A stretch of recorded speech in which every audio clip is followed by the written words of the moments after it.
ایسا واقعہ پیش ہونے والا ہے جسے سنتے ہی تمہارے دماغ چکرانے لگیں گے، تم پہلے ہی اسلام پہ اعتراض کرتے ہو، محمد عربی صلی اللہ علیہ وسلم کی دعوت کو تم پہلے ہی سے جھٹلاتے ہو۔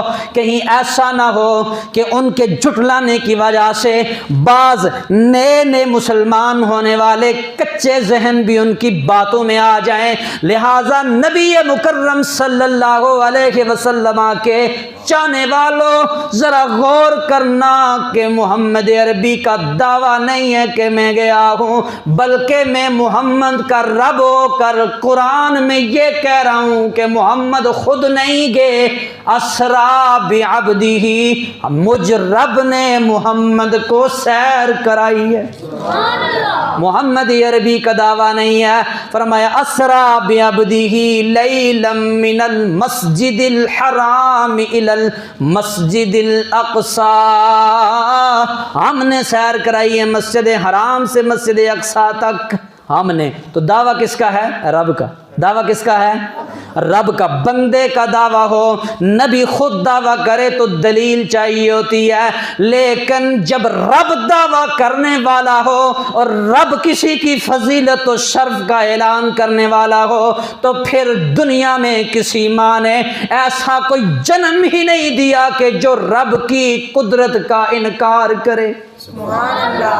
فرمایا ہمارا دعویٰ ہے، ہم یہ کہتے ہیں کہ ہم نے محمد عربی صلی اللہ علیہ وسلم کو یہ فضل و شرف عطا فرمایا ہے جو کسی نبی کو بھی نہیں عطا کیا گیا۔ تو فرمایا ہم لے گئے۔ بعض لوگ کہتے ہیں کہ نبی مکرم صلی اللہ علیہ وسلم کی تعلیمات کا تو ذکر کیا جائے، لیکن آپ کی شان بیان کرنے کا کیا مطلب ہے؟ یہ بعض لوگوں نے باقاعدہ کتابوں میں لکھا ہے، کہتے ہیں کہ یہ جناب انہوں نے زور دے دیا حضور کی شان بیان کرنے پہ، بھئی ان کی تعلیمات بیان کرو، شان صرف اللہ کی بیان کرو۔ تو آئیے نا ہم تمہیں قرآن سے دکھاتے ہیں، اگر اللہ بھی اپنے نبی کی شان بیان کرتا ہے تو کوئی غلام بیان کرے تو اس میں مضحکہ کیا ہے؟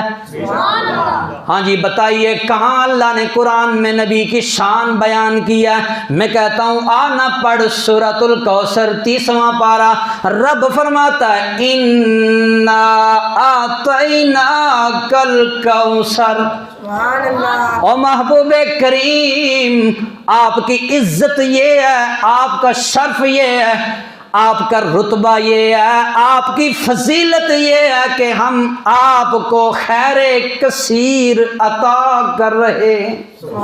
اِنَّا أَعْطَيْنَاكَ الْكَوْثَرَ، ہم نے تمہیں خیر کثیر عطا کر دیا ہے، ایسی خیر عطا کر دی ہے، ایسی عزت عطا کر دی ہے جس کے بعد ذلت کوئی نہیں، ایسی خیر عطا کر دی ہے جس کے بعد محبوب کریم آپ کے لیے آپ کو کوئی برائی نقصان نہیں پہنچائے گی، اور ایسا شرف عطا کر دیا ہے کہ مقام محمود پر فائز ہونے تک کوئی بھی آپ کی فضیلت کا انکار کر ہی نہیں سکتا۔ ہم نے عطا کیا۔ فَصَلِّ لِرَبِّكَ وَانْحَرْ، پس اے محبوب نماز ادا کیجئے اللہ کی بارگاہ میں قرب کے لیے اور ان مقامات کو